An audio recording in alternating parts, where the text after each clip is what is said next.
I've come out here today, and when I got out of my truck, I turned on my satellite communicator, the Garmin inReach Mini 2, and I started tracking. Yesterday's test with the TracBack was without starting tracking. I just got out of my vehicle and started hiking. Today I started tracking, and you can see the difference there. It laid down a very detailed track as I was walking up here. Now what I'm going to do here is I'm going to stop tracking and I'm going to track back. I'm going to hit the OK button. And there's another way. I always want to show you guys this. If you hit this up or down arrow, then it will go over here, and I'm in the middle of tracking.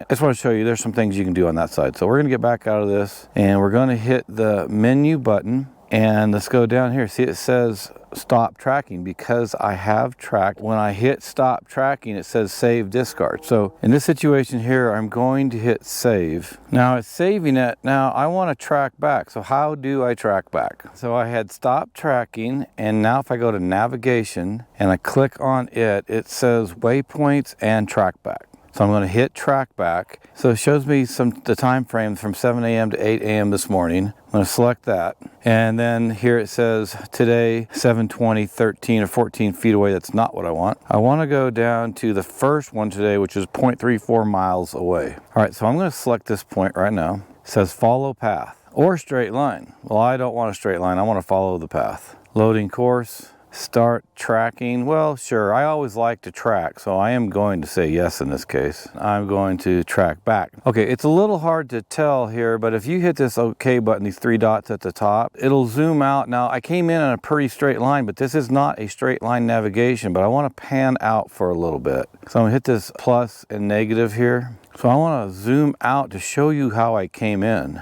So I hope you can see it. There's an icon there where I started, and it wasn't a straight line. And compared to yesterday, it didn't give me this information. When you start tracking, it'll give you a lot of detail of where you actually came in. And if I walked around a rock or a river or some obstacle, it would show me exactly where I went. This is why when I'm using my Garmin inReach Mini 2, I always start tracking, because this gives me so much more information about how I came into where I hiked, or for whatever adventure, whether it's fishing, hunting, whatever it is. So now I can track back, and it will give me an on and off course alert if I go off of this track. All right, I just wanted you to see that this morning about how you get such great detail when you start tracking versus if you don't start tracking. Again, if you don't start tracking, then Garmin's inReach Mini 2 will put hidden tracks down every 10 minutes, and those tracks disappear after 24 hours. I don't like to mess with that and have the possibility of losing tracks, especially when I'm out for more than a day. So I'm always going to start tracking. I'm going to get this higher detail, and then I can save the track and it'll be there forever. If you want to see more about the on and off course alerts, there'll be a video here and in the description below, and I show a lot more detail about how it gives you an audible and visual alert when you go off course and then when you go back on course.